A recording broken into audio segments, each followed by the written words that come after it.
പരിശുദ്ധ ദൈവമാതാവിൻ്റെ വണക്കമാസം പ്രാർത്ഥന 22-ാം ദിവസം. സഹരക്ഷക. ദൈവം മനുഷ്യനെ സൃഷ്ടിച്ച് പ്രകൃത്യാതീതമായ ഒരന്ത്യത്തിലേക്ക് ഉയർത്തുകയും ദൈവസുതൻ എന്ന പരമോന്നതമായ സ്ഥാനത്തിന് അർഹനാക്കുകയും ചെയ്തു. പക്ഷേ പാപത്താൽ ഈ മഹനീയ പദം നമുക്ക് നഷ്ടപ്പെട്ടു. പരിതാപകരമായ ഈ സ്ഥിതിയിൽ നിന്നും മനുഷ്യകുലത്തെ രക്ഷിക്കുന്നതിന് അനന്തനന്മയായ ദൈവം കാരുണ്യപൂർവ്വം തിരുമനസ്സായി. ആദിമാതാപിതാക്കന്മാരുടെ പതനം നിമിത്തം മനുഷ്യ സ്വഭാവത്തിൽ തന്നെ ഒരു തകിടം മറിച്ചിൽ സംഭവിച്ചു. ദൈവപരിപാലന മനുഷ്യൻ വഴിയായി പുനരുദ്ധരിക്കുന്നതിനാണ് ക്രമീകരിച്ചത്. പാപപങ്കിലമായ മാനവരാശിക്ക് അതിൻ്റെ തന്നെ പരിത്രാണ കൃത്യം നിർവഹിക്കുക അസാധ്യമാണ്. അതിനാൽ സുതനായ ദൈവം മനുഷ്യനായി അവതരിച്ചു. മിശിഹ അവിടുത്തെ പീഡാനുഭവവും മരണവും വഴി പൈശാചിക പാരതന്ത്ര്യത്തിലേർപ്പെട്ട ലോകത്തെ രക്ഷിക്കുന്നു. കപാലഗിരിയിലെ മഹായജ്ഞം വഴി സമ്പാദിച്ച പ്രസാദവരത്താൽ മനുഷ്യകുലത്തെ സ്വപിതാവുമായി അവിടുന്ന് ഐക്യപ്പെടുത്തി.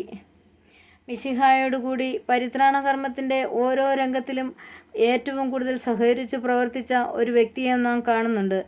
അത് ദൈവജനനിയായ പരിശുദ്ധ കന്യാമറിയമല്ലാതെ പരിത്രാണകർമ്മത്തിൻ്റെ കേന്ദ്രവും അതിന് മകുടം ചാർത്തുന്നതുമായ സംഭവമാണ് കപാലഗിരിയിലെ മഹോന്നതമായ ബലി.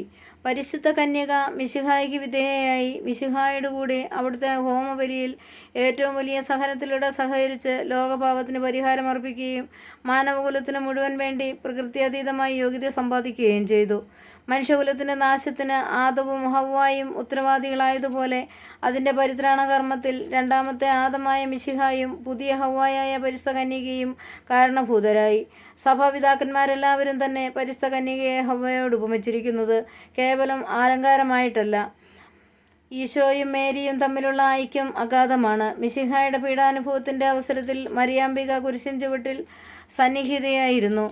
അവൾ മാനവ വംശത്തെ പ്രതിനിധാനം ചെയ്തുകൊണ്ട് ആ മഹാബലിയോട് യോജിച്ച് സ്വയം സമർപ്പിച്ചു. മിശിഹായോടുള്ള കന്യാംബികയുടെ സ്നേഹവും ഐക്യവും മഹത്തരമായിരുന്നതിനാൽ മിശിഹ ശാരീരികമായി അനുഭവിച്ചതെല്ലാം പരിശുദ്ധ കന്യക അവളുടെ ഹൃദയത്തിൽ സഹിക്കുകയുണ്ടായി.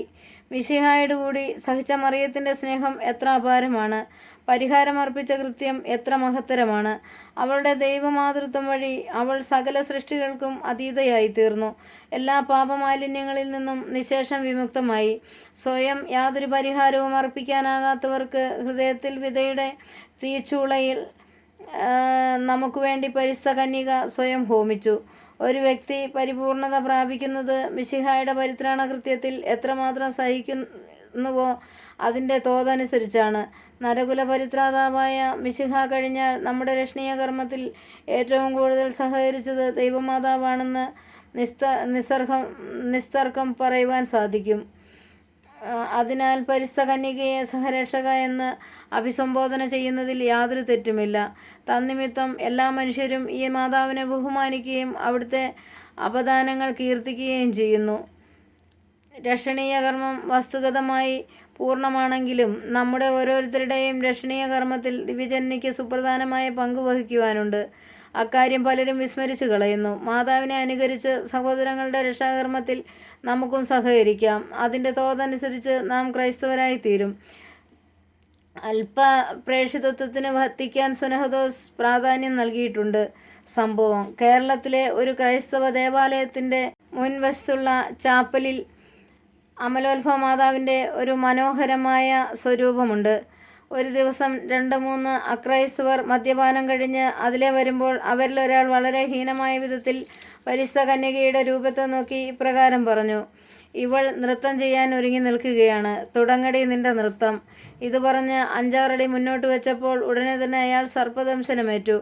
അയാളെ വിഷവൈദ്യൻ്റെ അടുത്ത് കൊണ്ടുചെന്നപ്പോൾ വിഷം ചികിത്സിച്ച് ഭേദപ്പെടുത്തുവാൻ സാധ്യമല്ല. ദൈവകോപമാണ്, അതിന് പരിഹാരം അർപ്പിക്കണമെന്നാവശ്യപ്പെട്ടു. അതനുസരിച്ച് ആ മനുഷ്യനും അയാളുടെ കുടുംബാംഗങ്ങളും ദേവാലയത്തിൽ വന്ന് പ്രത്യേകം പ്രാർത്ഥനകൾ അർപ്പിച്ചു മരണത്തിൽ നിന്ന് രക്ഷ പ്രാപിക്കുകയും ചെയ്തു.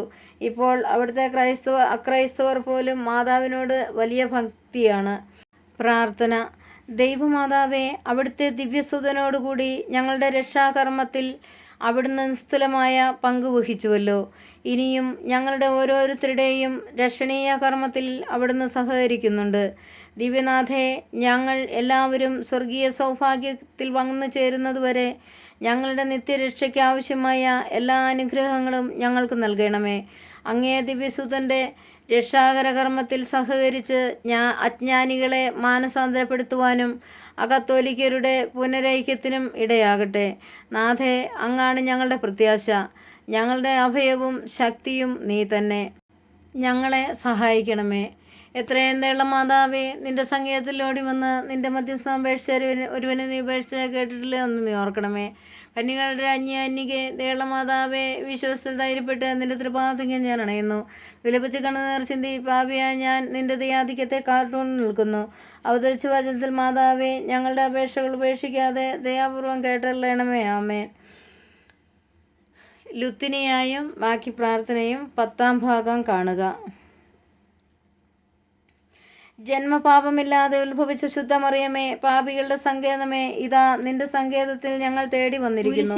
ഞങ്ങളുടെ മേലലിവായിരുന്ന് ഞങ്ങൾക്ക് വേണ്ടി പ്രാർത്ഥിച്ചു കൊള്ളണമേ. സ്വർഗ്ഗസ്ഥനായ ഞങ്ങളുടെ പിതാവേ, അങ്ങയുടെ നാമം പൂജിതമാകണമേ. അങ്ങയുടെ രാജ്യം വരണമേ. അങ്ങയുടെ തിരുമനസ്സ് സ്വർഗ്ഗത്തിലെ പോലെ ഭൂമിയിലുമാകണമേ. അന്നു വേണ്ട ആഹാരം ഞങ്ങൾക്ക് തരണമേ. ഞങ്ങളോട് തെറ്റ് ചെയ്യുന്നവരോട് ഞങ്ങൾ ക്ഷമിച്ചിരിക്കുന്നത് പോലെ ഞങ്ങളുടെ മാതാവേ ക്ഷമിക്കണമേ. ഞങ്ങളെ ഉൾപ്പെടുത്തരുതേ, തിന്മയിൽ നിന്ന് രക്ഷിക്കണമേ. നന്മ നിറഞ്ഞ മറിയമേ, സ്വസ്തി, കർത്താവ് അങ്ങയുടെ കൂടെ സ്ത്രീകളും അനുഗ്രഹിക്കപ്പെട്ടവളാവുന്നു. അമ്മയുടെ ദരിദ്രഫലമായി ഈശോ അനുഗ്രഹിക്കപ്പെട്ടവനാവുന്നു. പരിശുദ്ധ മറിയമേ, തമ്പുരാൻ്റെ അമ്മേ, പാപികളായ ഞങ്ങൾക്ക് വേണ്ടി ഇപ്പോഴും ഞങ്ങളുടെ മരണസമയത്തും തമ്പുരാനോട് അപേക്ഷിച്ചുകൊള്ളണമേ. ആമേൻ. പിതാവിനും പുത്രനും പരിശുദ്ധാത്മാവിനും സ്തുതി, ആദിയിലെ പോലെ എപ്പോഴും നയിക്കുക. ആമേൻ. ജന്മപാപമില്ലാതെ ഉത്ഭവിച്ച ശുദ്ധമറിയമേ, പാപികളുടെ സങ്കേതമേ, ഇതാ നിന്റെ സങ്കേതത്തിൽ ഞങ്ങൾ തേടി വന്നിരിക്കുന്നു. ഞങ്ങളുടെ മേലലിവായിരുന്ന് ഞങ്ങൾക്ക് വേണ്ടി നിന്റെ തിരുക്കുമാരനോട് പ്രാർത്ഥിച്ചു കൊള്ളണമേ. സ്വർഗ്ഗസ്ഥനായ ഞങ്ങളുടെ പിതാവേ, അങ്ങയുടെ നാമം പൂജിതമാകണമേ. അങ്ങയുടെ രാജ്യം വരണമേ. അങ്ങയുടെ തിരുമനസ്സ് സ്വർഗ്ഗത്തിലെ പോലെ ഭൂമിയിലും ആകണമേ. അന്നു വേണ്ട ആഹാരം നീ ആൾക്ക് തരണമേ. ഞങ്ങളോട് തെറ്റ് ചെയ്യുന്നവരോട് ഞങ്ങൾ ക്ഷമിച്ചിരിക്കുന്നത് പോലെ ഞങ്ങളുടെ തെറ്റ് ഞങ്ങളോട് ക്ഷമിക്കണമേ. ഞങ്ങളെ പ്രലോഭനത്തിൽ ഉൾപ്പെടുത്തരുതേ, തിന്മയിൽ നിങ്ങളെ രക്ഷിച്ചു കൊള്ളണമേ. ആമേൻ. നന്മ നിറഞ്ഞ മറിയമേ, സ്വസ്തി, കർത്താവ് അങ്ങയുടെ കൂടെ സ്ത്രീകളിൽ അമ്മ അനുഗ്രഹിക്കപ്പെട്ടവളാവുന്നു. അമ്മയുടെ ദരിദ്രഫലമായി ഈശോ അനുഗ്രഹിക്കപ്പെട്ടവനാവുന്നു. പരിശുദ്ധ മറിയമേ, തമ്പുരാൻ്റെ അമ്മേ, പാപികളായ ഞങ്ങൾക്ക് വേണ്ടി ഇപ്പോഴും ഞങ്ങളുടെ മരണസമയത്തും തമ്പുരാനോട് അപേക്ഷിച്ചു കൊള്ളണമേ. ആമേൻ. പിതാവിനും പുത്രനും പരിശുദ്ധാത്മാവിനും സ്തുതി, ആദിയിലെ പോലെ എപ്പോഴും നയിക്കുക. ആമേൻ. ജന്മപാപമില്ലാതെ ഉത്ഭവിച്ച ശുദ്ധമറിയമേ, പാപികളുടെ സങ്കേതമേ, ഇതാ നിന്റെ സങ്കേതത്തിൽ ഞങ്ങൾ തേടി വന്നിരിക്കുന്നു. ഞങ്ങളുടെ മേലലിവായിരുന്ന് ഞങ്ങൾക്ക് വേണ്ടി നിന്റെ തിരുക്കുമാരനോട് പ്രാർത്ഥിച്ചു കൊള്ളണമേ. സ്വർഗ്ഗസ്ഥനായ ഞങ്ങളുടെ പിതാവേ, അങ്ങയുടെ നാമം പൂജിതമാകണമേ. അങ്ങയുടെ രാജ്യം വരണമേ. അങ്ങയുടെ തിരുമനസ്സ് സ്വർഗ്ഗത്തിലെ പോലെ ഭൂമിയിലും ആകണമേ. അന്നു വേണ്ട ആഹാരം നീ ഞങ്ങൾക്ക് തരണമേ. ഞങ്ങളോട് തെറ്റ് ചെയ്യുന്നവരോട് ഞങ്ങൾ ക്ഷമിച്ചിരിക്കുന്നത് പോലെ ഞങ്ങളുടെ തെറ്റ് ഞങ്ങളോട് ക്ഷമിക്കണമേ. ഞങ്ങളെ പ്രലോഭനത്തിൽ ഉൾപ്പെടുത്തരുതേ, തിന്മയിൽ നിങ്ങളെ രക്ഷിക്കണമേ. ആമേൻ. നന്മ നിറഞ്ഞ മറിയമേ, സ്വസ്തി, കർത്താവ് അങ്ങയുടെ കൂടെ സ്ത്രീകളിൽ അമ്മ അനുഗ്രഹിക്കപ്പെട്ടവളാവുന്നു. അമ്മയുടെ ദരിദ്രഫലമായി ഈശോ അനുഗ്രഹിക്കപ്പെട്ടവനാവുന്നു. പരിശുദ്ധ മറിയമേ, തമ്പുരാൻ്റെ അമ്മേ, പാപികളായ ഞങ്ങൾക്ക് വേണ്ടി ഇപ്പോഴും ഞങ്ങളുടെ മരണസമയത്തും തമ്പുരാനോട് അപേക്ഷിച്ചു കൊള്ളണമേ. ആമേൻ. പിതാവിനും പുത്രനും പരിശുദ്ധാത്മാവിനും സ്തുതി, ആദിയിലെ പോലെ എപ്പോഴും നയിക്കുക. ആമേൻ. ലുത്തിനിയായും ബാക്കി പ്രാർത്ഥനയും 10-ാം ഭാഗം കാണുക. സുഹൃത ജപം. കുരിശിലെ യാഗവേദിയിൽ സന്നിഹിതയായ ദൈവമാതാവേ, ഞങ്ങളുടെ ജീവിതബലി പൂർത്തിയാക്കുവാൻ സഹായിക്കണമേ. കുരിശിലെ യാഗവേദിയിൽ സന്നിഹിതയായ ദൈവമാതാവേ, ഞങ്ങളുടെ ജീവിതബലി പൂർത്തിയാക്കുവാൻ സഹായിക്കണമേ. കുരിശിലെ യാഗവേദിയിൽ സന്നിഹിതയായ ദൈവമാതാവേ, ഞങ്ങളുടെ ജീവിതബലി പൂർത്തിയാക്കുവാൻ സഹായിക്കണമേ. ആമേൻ.